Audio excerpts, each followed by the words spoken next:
మన ఉమ్మడి ఖమ్మం జిల్లా ప్రియతమ నాయకులు మనం రాష్ట్ర మంత్రివర్యులు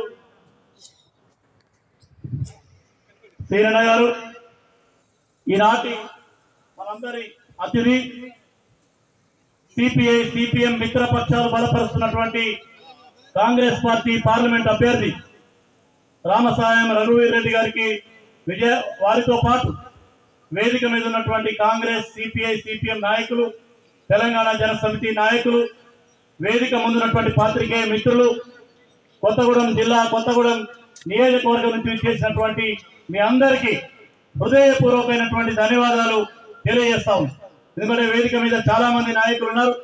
వేదిక ముందు కూడా చాలా మంది ప్రజలతో సంబంధం ఉండి ఈ ఎన్నికల్లో మన రామసాయం రఘువీర్ రెడ్డి గారిని గెలిపించాలనే పట్టుదలతో గ్రామాల నుంచి కొత్తగూడెం, పాల్వంచ, దుంతిపల్లి, లక్ష్మీదేవిపల్లి, సుజాత నగర్ ఈ మండలాల నుంచి పెద్ద ఎత్తున అనేక మంది ప్రజానాయకులు వచ్చారు. పరిచయం చేయటంలో అధ్యక్ష వర్గం అందరినీ పిలవలేము కాబట్టి అన్నిదా భావించొద్దని తెలియజేస్తూ వారందరికీ మిత్రపక్ష పార్టీల తరఫున వేదిక తరఫున మీ అందరికీ హృదయపూర్వక ధన్యవాదాలు తెలియజేస్తా ఉన్నా. అదేవిధంగా భారత కమ్యూనిస్ట్ పార్టీ తరఫున ఈనాడు హైదరాబాద్ లో 5 గంటలకు ఈ పార్లమెంట్ ఎన్నికల నేపథ్యంలోనే అన్ని పార్లమెంటు నియోజకవర్గాల ఇన్ఛార్జీలతో కాంగ్రెస్ పార్టీ మద్దతు ఇచ్చిన నేపథ్యంలో గెలుపు కోసం కార్యక్రమం రూపొందించడానికి మన స్థానిక శాసనసభ్యులు సిపిఐ రాష్ట్ర కార్యదర్శి కామ్రేడ్ శాంతరావు గారు మరి రాష్ట్ర కార్యదర్శి కాబట్టి వాళ్ళ మీటింగ్ ఈ డేట్ కంటే ముందే అది పెట్టడం వల్ల అక్కడికి వెళ్ళటం జరిగింది. దానివల్లనే ఇక్కడికి రాలేకపోయారు.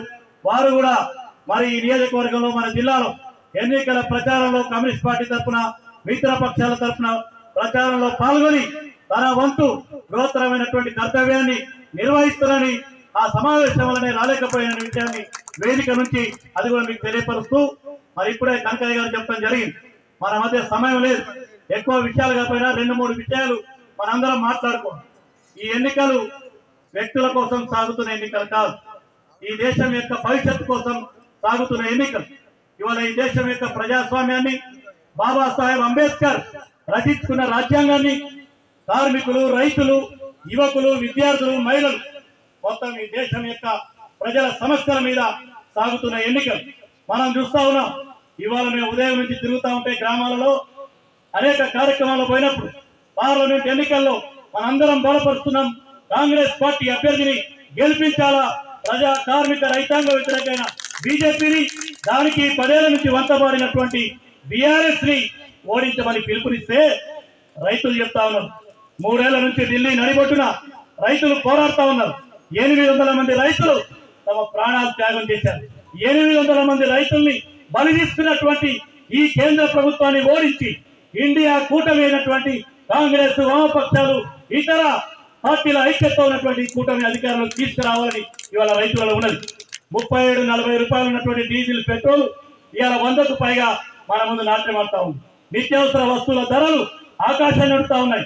ఇవాళ కొత్తగూడెం అంటే సింగరేణి, కేటీపీఎస్, బీటీపీఎస్ లేదా నవభారత్, ఎన్ఎండిసి లాంటి పారిశ్రామిక ప్రాంతం. ఇవాళ సింగరేణి, బొగ్గు బావులు ఒక్క బావి మన ప్రాంతంలో ఈ మోడీ గారి నేతృత్వంలో రాలేదు, కేసీఆర్ గారి నేతృత్వంలో రాలేదు. వీళ్ళిద్దరు కూడబలుకొని ఇవాళ సింగరేణిలో ఎక్కడైనా బొగ్గుంటే ప్రైవేట్ వాళ్ళు పాట పాడుకునేటువంటి స్థితి వచ్చింది తప్ప సింగరేణి బొగ్గు తీసుకునే అవకాశం కూడా లేదు. 2015లో అటువంటి చట్టాన్ని పార్లమెంట్ లో తీసుకొచ్చి ఇవాళ ప్రభుత్వ రంగ కంపెనీలన్నీ ఆదాని, అంబానీకి అమ్మేస్తున్నటువంటి విషయాన్ని కూడా ఇవాళ మాట్లాడుకోవాల్సిన అవసరం ఉంది. రామసహాయం మరి రఘువీర్ రెడ్డి గారిని గెలిపిస్తే ఈ దేశంలో ప్రభుత్వం మారాలి. కాంగ్రెస్, కమ్యూనిస్ట్ పార్టీలు, డిఎంకే, ఇతర అనేకమైనటువంటి 26 పార్టీలతో కూడినటువంటి ఇండియా కూటమి గెలవటం అంటే అది ప్రజల గెలుపనేటటువంటి విషయాన్ని కూడా మనందరం కూడా అర్థం చేసుకోవాల్సిన అవసరం ఉన్నది. మొన్న జరిగినటువంటి శాసనసభ ఎన్నికల్లో ఈ జిల్లా నుంచి 9 స్థానాలు కాంగ్రెస్ పార్టీ, 8 స్థానాల్లో కాంగ్రెస్ బలపరిచినటువంటి సిపిఐతో కలిపి 9 స్థానాల్లో గెలవడం జరిగింది. పొంగులేటి శ్రీనివాసరెడ్డి గారు, తుమ్మల నాగేశ్వరరావు గారు, బట్టి విక్రమార్క గారు, 3 మంత్రులు, మరి ఎమ్మెల్యేలు మన జిల్లాకున్నారు. మన జిల్లా అభివృద్ధి చెందాల. ఇది గిరిజన జిల్లా. పోడు భూముల సమస్య ఉన్నది, అంబసత్రం భూముల సమస్య ఉన్నది, ఇక్కడ ఉన్నటువంటి సింగరేణి, కేటీపీఎస్ లాంటి కార్మికుల సమస్యలు ఉన్నాయి, రైతుల సమస్యలు ఉన్నాయి, సీతారామ ప్రాజెక్టు